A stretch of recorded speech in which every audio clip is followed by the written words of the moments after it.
What's poppin' YouTube? Crazy Canuck here and welcome back to another Crash Team Rumble video, and boy oh boy do we have a banger of a video today. We're gonna look at some of the boss fights in the new party mode. Let's get into it.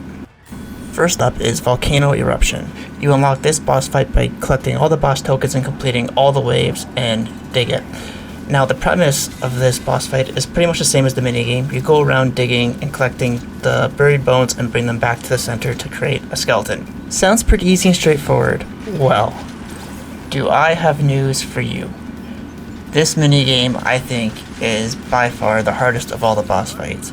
Not only do you have to work together to maneuver the bone to the middle, you have to play the floor is lava. And with lots of jumps and the bones spread out, and you need at least 2 people for every single one, sometimes even 3, the communication is going to be key.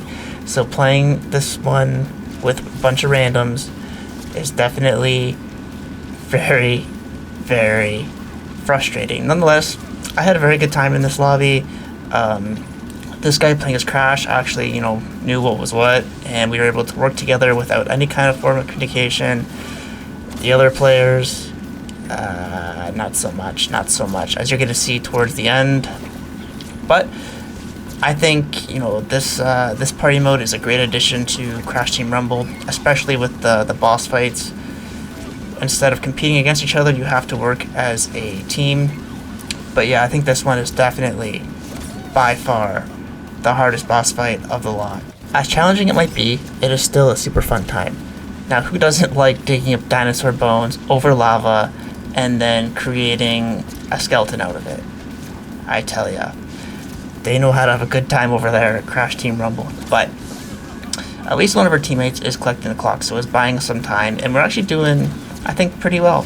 So this is the first time I've ever made it to this boss fight, and I expected it to go a lot worse than this. The guy playing as Brio is definitely an interesting hero choice for this game mode. It's not my pick of the litter, let me tell ya. Out of all the characters, you want characters who can, maneuver map quite well and can dash and jump, and Brio just doesn't do that for me. And this is where we have to really work in communication. This skull needs 3 more people, and we do cash it in, but we don't have that much time left to get the last piece. Thankfully, our teammate is still collecting the clocks. As you can see, we need 3 guys over there, and we're gonna go. Brio's calling me over, Crash is waiting. We have 3 seconds, 2 seconds, and we timed out. That is A-okay. So, that was Volcano Eruption. We got the top performer. Even though we didn't complete the fight, we got super close. We dug up 10 bones, had 4 clocks, and we had 1 boss token. Actually, did pretty decent. They all dug up 5 bones. The one teammate had 11 clocks, one had 9, one had 7. So I feel like it was a pretty good effort. We just needed to be a tad bit faster, and we definitely would have completed this fight. On to the next one. Up next, we have Wampa Bat Showdown. This boss fight can be unlocked by completing all 4 waves and collecting all the boss tokens in the What's Cooking minigame. So what we need to do to win this boss fight is collect the dynamite and have it hit the Wampa Bat until all of its health is depleted. It sounds pretty straightforward, but it's actually kind of tricky because the Wampa Bat does move pretty fast, and you have to kind of time it right, but our teammates are definitely carrying all the workload. I had a tough time in this one. This was, again, my first time doing this boss fight, and I struggled a lot, but that's okay. And we tried to hit him with the long shot, and we missed.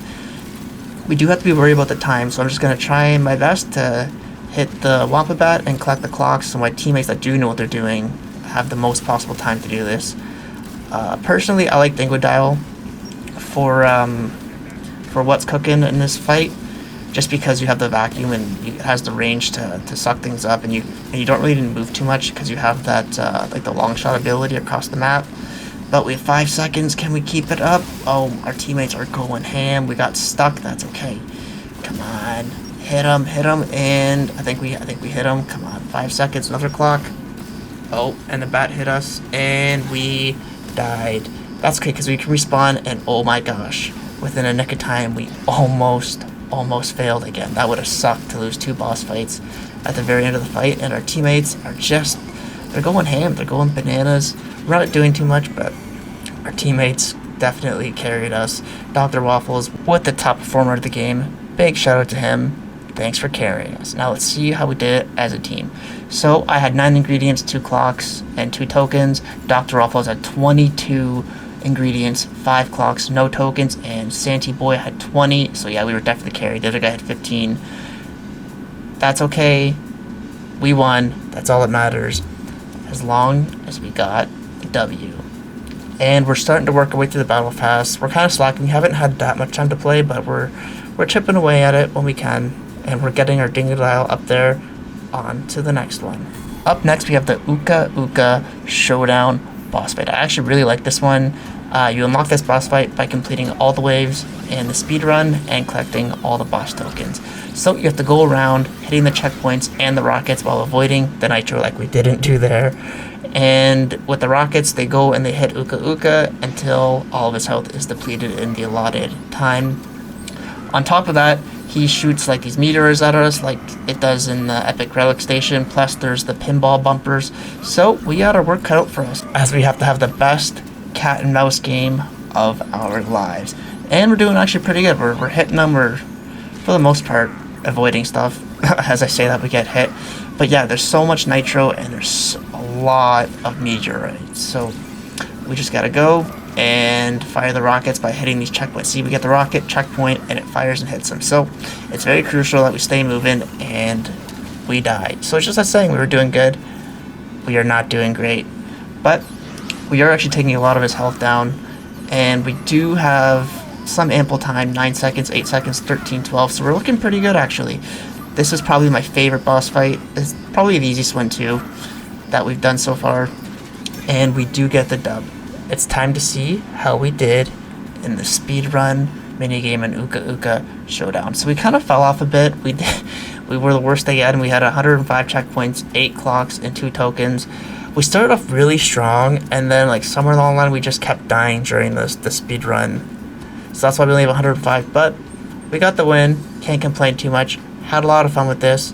This has been another episode of Crash Team Rumble. Thanks for watching.